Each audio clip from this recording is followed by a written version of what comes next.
எல்லாருக்கும் பெரிய ஹாய். இன்றைக்கி என்ன மீன் வாங்கினேன்னா வங்கடை மீன் வாங்கினேன். இந்த 3 மீனும் 350 ரூபா சொன்னாங்க. இந்த மீனுக்கு இவ்வளோ ரேட்டே கிடையாது. 350 ரூபா சொல்லி அந்தன்னு பேசி 200 ரூபாய்க்கு வாங்கினேன். ஆனால் அந்த மீனில் என்ன கஷ்டம்னா வெட்டுறது ரொம்ப கொஞ்சம் கஷ்டம். தோலை நீக்கணுமா, அந்த தோலெல்லாம் நீக்கிட்டு வெட்டுறது தான் கஷ்டம். ஆனால் மீன் நல்லா டேஸ்ட்டாக தான் இருக்கும்.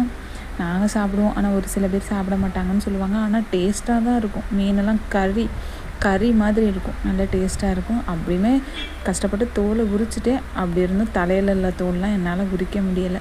எனக்கு தெரிஞ்ச அளவு உரித்து வெட்டிட்டேன். தலை வாழெல்லாம் குழம்பு வச்சுட்டு மிச்ச துண்டை பொரிச்சிட்டேன்.